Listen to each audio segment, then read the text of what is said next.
All right, let's start with the super local, then we'll get the citywide perspective. Tell us about this part of Perth and the country and why it's such a pleasure to represent it. Great, thanks Paul, and thanks for visiting the city of Joondalup, one of the largest local government areas in WA, so about 165,000 people, but it's also one of the newest. So this is 22 suburbs along the beautiful Indian Ocean that developed in the last 40 or 50 years. Nearly half our population here have come in from somewhere else overseas. So really high level of migrants, but mainly from South Africa, from UK, Ireland, New Zealand, and then increasingly in recent years from all over the world. So you've got these brand new communities that have formed in recent decades, and it's an exciting place to be in. It's a prosperous place because we're here in WA, we're close to Perth, but we're also near the beach, and we're still creating an identity for ourselves. But this feels like the microcosm of the bigger city, which again is the same. This story of people from lots of other places. Well done, mate. He got on there. He got on the sales. But again, how's Perth doing? Obviously, under your mayoralship, you'll say better than ever. But give me an idea of the sense of how it's doing. Yeah, you're quite right, Paul. Better than ever. No, we did bounce back out of COVID better than any other capital city, partly because our lockdowns were so few compared to other capital cities. Number one for office occupancy, 6 of the top 10 ASX-listed companies headquartered right in the heart of our city, and we're on the same time zone as 60% of the world's population. So we're in a good spot in a very prosperous state, the capital city Western Australia. Also, a university, Edith Cowan University, about to take off right in the heart of the city. We haven't had that in the heart of our city. That's 10,000 people added to the daily population of our city in 18 months' time. So the shape of our city is changing as well. A lot more residents, a lot of student accommodation, huge vibrancy, great free events program. Perth is in great shape. Now, you can both, as locals, can answer this question.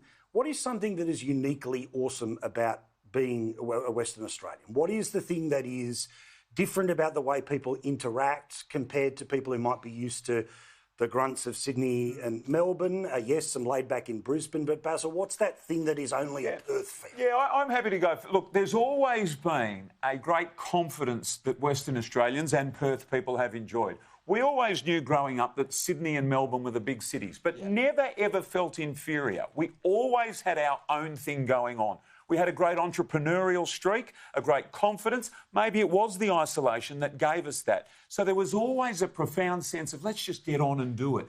And that has been the spirit that has carried Perth and Western Australia all of my life. I'm in my 50s now. I've only ever known it that way. Yeah. No, I think you're right. The sense of pride we have in the economy that we've built, you can never underestimate how deeply proud our local communities of the resource industry in WA, and I think the East Coast misses that a lot. We're proud of our mining industry. We're proud of our oil and gas industry. We're proud that we economically prop up the rest of this country, and we're especially proud that we've done it with such a tiny population in such a large state. One of the things that makes us so special as well is this tiny population is how small a degree of separation there is between us now. While Basil might be Lord Mayor of Perth, here we go. I got this prepared. Here's Joondalup City Centre launching 1992. Look at this. When he was there as the celebrity guest.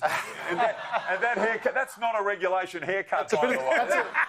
No mayor should have a haircut like that, or a tie like that one for that matter. Mullets were compulsory in the 90s, but it's good to have you back again, Basil. Thank you. It's great to be back in Joondalup. That's Carmen Lawrence, the former first female Premier of Western Australia. I think, in fact, the first female Premier in Australia. And Labor Premier of Western Australia. So let's talk about what the state needs, though. What the East Coast needs to change either its perceptions or, more importantly, what you want out of Canberra. You obviously, as local government officials, have got the chance to bind together in a state, but also travel over with our mate Linda Scott to be along with many other mayors around the joint. Yeah. What do you think that you'd like as a change in attitude of Canberra, either towards this bit specifically or Perth generally, apart from more money, please? Always more money, please. But you know what? Just please don't stuff it up for us. Don't get in the way. Don't over-regulate, particularly environmentally.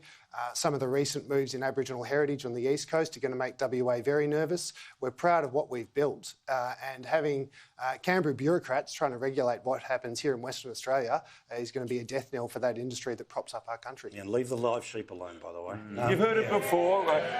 When mining does well, Western Australia does well, and Australia certainly does well. And Albert's absolutely spot on. Get out of the way. Assist, but don't get in the way. Let those big projects and our big miners get on on with adding to the prosperity of our nation. That's what they do. Good on you, boys. Thank you for representing your communities the way you do. All the best. Happy Father's Day. Happy Father's Day. Happy Father's Day.